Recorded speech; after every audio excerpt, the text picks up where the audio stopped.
Titanic के अनसुने रहस्य, captain Smith की आखिरी यात्रा। नमस्कार दोस्तों, आज हम आपको टाइटैनिक की कुछ अनसुनी कहानियां सुनाने वाले हैं। ये कहानियां उस भयानक रात की हैं जब समुद्र का ये शानदार जहाज, जिसे लोग अजेय मानते थे, एक बर्फ के पहाड़ से टकराकर डूब गया। क्या आप जानते हैं कि टाइटैनिक के कप्तान कैप्टन एडवर्ड स्मिथ इस यात्रा के बाद रिटायर होने वाले थे? कहते हैं कि ये उनकी आखिरी यात्रा थी, एक ऐसी यात्रा जिसने पूरी दुनिया को हिलाकर रख दिया। आज हम टाइटैनिक के डूबने के पीछे छिपे कुछ अनसुने रहस्यों से पर्दा उठाएंगे। हम जानेंगे कि कैसे जल्दबाजी और लापरवाही ने इस हादसे में अपनी भूमिका निभाई।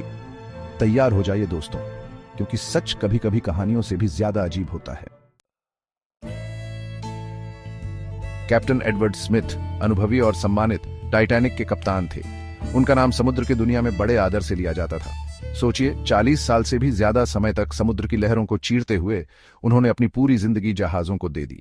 टाइटैनिक की ये यात्रा उनकी रिटायरमेंट से पहले की आखिरी यात्रा थी, एक ऐसा मौका जो उनके शानदार करियर का शानदार अंत होना था। लेकिन किस्मत को कुछ और ही मंजूर था। ये बात और भी दुखद है कि कैप्टन स्मिथ अपनी रिटायरमेंट के बाद अपने परिवार के साथ समय बिताना चाहते थे, लेकिन ये सपना टाइटैनिक के साथ ही समुद्र की गहराइयों में डूब गया। कुछ इतिहासकारों का मानना है कि टाइटैनिक पर जल्दी से जल्दी न्यूयॉर्क पहुंचने का दबाव था। कंपनी चाहती थी कि टाइटैनिक अपनी पहली ही यात्रा में स्पीड का रिकॉर्ड बनाए। इसके लिए जहाज को उसकी पूरी ताकत से भी तेज चलाया जा रहा था।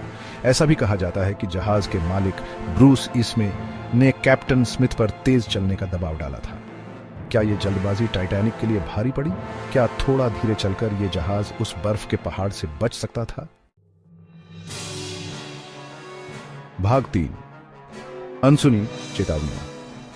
यह बात काफी हैरान करने वाली है कि टाइटैनिक को बर्फ के पहाड़ की चेतावनी देने वाले कई संदेश मिले थे, लेकिन इनमें से ज्यादातर संदेशों को गंभीरता से नहीं लिया गया।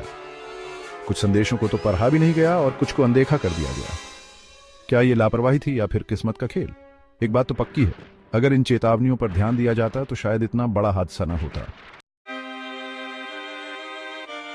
भाग 4, जीवन रक्षकों की कमी। टाइटैनिक को अकल्पनीय माना जाता था, यानी ऐसा जहाज जो कभी डूब ही नहीं सकता। लेकिन फिर भी इस जहाज पर सभी यात्रियों और कर्मचारियों के लिए पूरे जीवन रक्षक नहीं थे। कुल मिलाकर 20 जीवन रक्षक थे, जिनमें सिर्फ आधे से भी कम लोगों को बचाया जा सकता था। ये जानते हुए भी कि समुद्र में कितना खतरा है, जहाज पर पूरे जीवन रक्षक क्यों नहीं थे? क्या ये लापरवाही थी या फिर उस समय के नियमों की अनदेखी? ये सवाल आज भी हमें सोचने पर मजबूर कर देता है।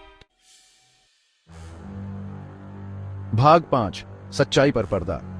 टाइटैनिक के डूबने के बाद उसकी असली जगह कई सालों तक एक रहस्य बनी रही। कहा जाता है कि इस जहाज को ढूंढने की कोशिश तो की गई थी, लेकिन उसे कामयाबी नहीं मिली। 1985 में डॉक्टर रॉबर्ट बल्लार्ड की अगुवाई वाली एक टीम ने आखिरकार टाइटैनिक के मलबे को खोज निकाला। यह मलबा समुद्र के तल में लगभग 12,500 फीट की गहराई पर मिला था। कुछ लोगों का मानना है कि टाइटैनिक की जगह को जानबूझकर छुपाया गया था, लेकिन इसके पीछे का सच क्या है, यह आज भी एक रहस्य है। आखिर में टाइटैनिक एक याद। तो दोस्तों, ये थी टाइटैनिक की कुछ अनसुनी कहानियां। एक ऐसा जहाज जो अपनी भव्यता और ऐशो आराम के लिए जाना जाता था, वो कैसे एक पल में ही समुद्र में समा गया, ये सोचकर आज भी रूह कांप उठती है। टाइटैनिक की कहानी हमें याद दिलाती है कि कुदरत के सामने इंसान कितना छोटा है। ये हमें यह भी सिखाती है कि हमें अपनी हदें पता होनी चाहिए और कभी भी ज्यादा घमंड नहीं करना चाहिए। अगर आपको यह वीडियो पसंद आया हो तो लाइक और सब्सक्राइब करना ना भूलें। धन्यवाद।